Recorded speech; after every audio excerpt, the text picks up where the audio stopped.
Today on Washington TV. Obama kicks off Mideast tour in Saudi Arabia. U.S. general confident in ability to hit North Korean missile. Hezbollah says it's not seeking an Iran-style state in Lebanon. Over 800 called for the release of 2 women's rights activists. The debate between Karroubi and Rezai. Ahmadinejad said the Holocaust is a great historical lie. And Mousavi. America did not attack Iran because of its fear of the Iranian nation. These stories and more at televisionwashington.com.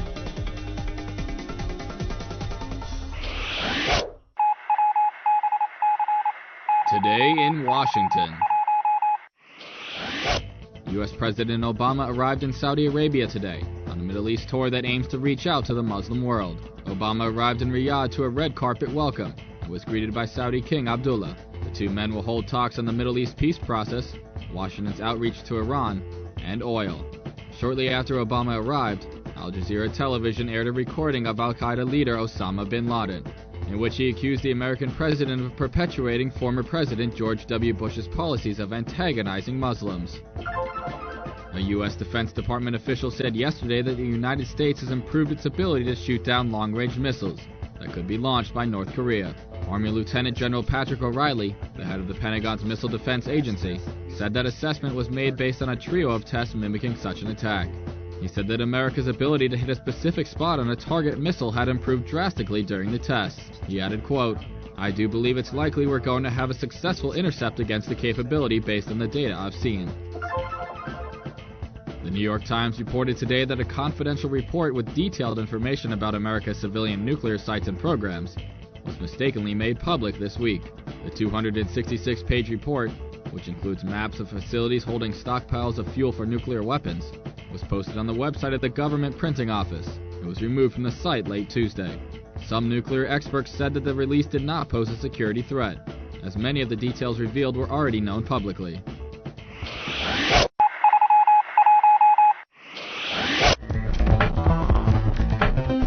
Today's top stories.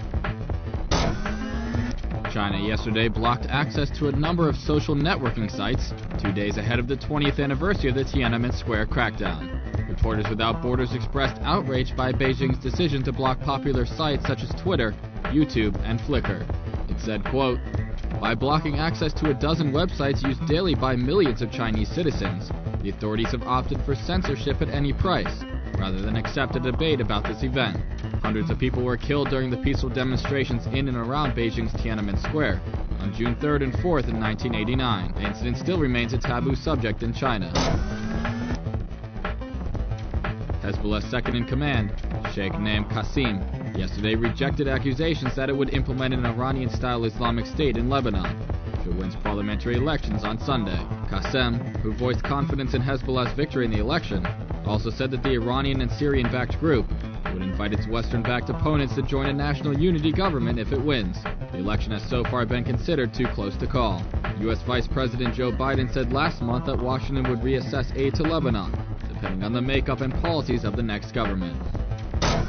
Over 800 women, students, cultural, political, and social rights activists, in a statement addressed to the Judiciary Chief published yesterday, protested against the arrest of civil rights movement activists in Iran and called for the release of 2 members of the 1 Million Signatures Campaign for Equality, as well as for workers' activists. The 2 individuals, Jalbeh Javahari and Kaveh Mozaffari, have been accused of participating in a May Day event that never took place.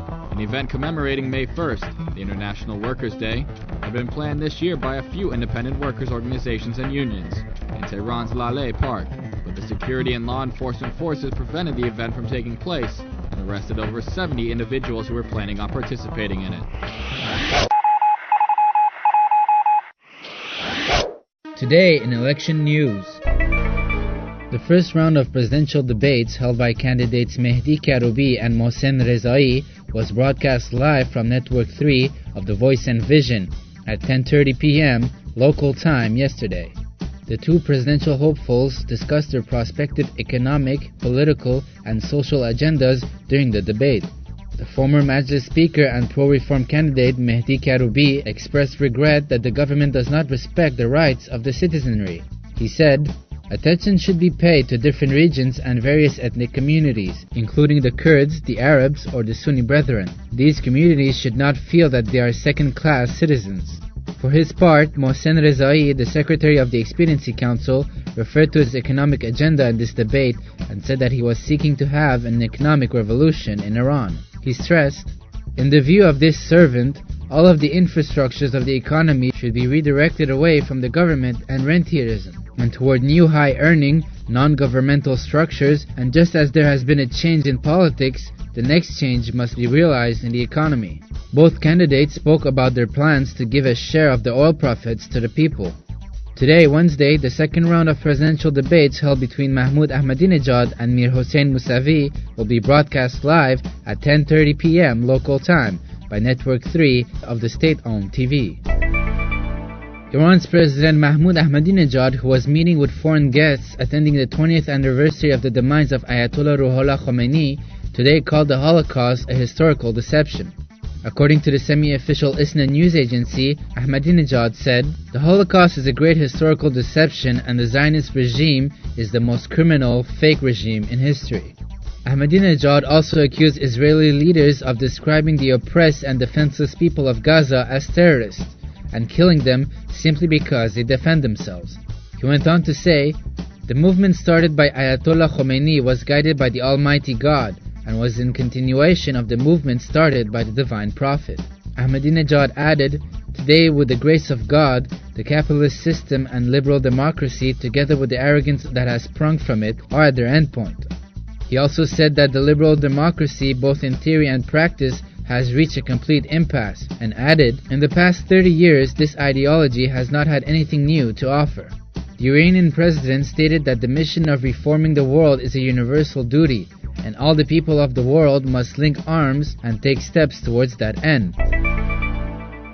Mir Hossein Mousavi said today that over the past years, discussions surrounding the question of the United States attacking Iran dominated American press headlines and was the hot topic of the day. But the fact that America has not attacked Iran is not because they abandoned the idea, but because they were afraid of our nation and the resistance of our people. Speaking last night in the election program broadcast by the state-owned television's Network 4, Mousavi also said that the all-around development of Iran will only be possible if its media was free. He said, "It would definitely be in the interest of the country if it were to have freedom of the press and the media." He added that the government itself played a crucial role in acting as a source of information in the free flow of information. He went on to say that in his view, the limits and restrictions which should govern the media are those which have been stipulated in the Constitution. These stories and more at televisionwashington.com.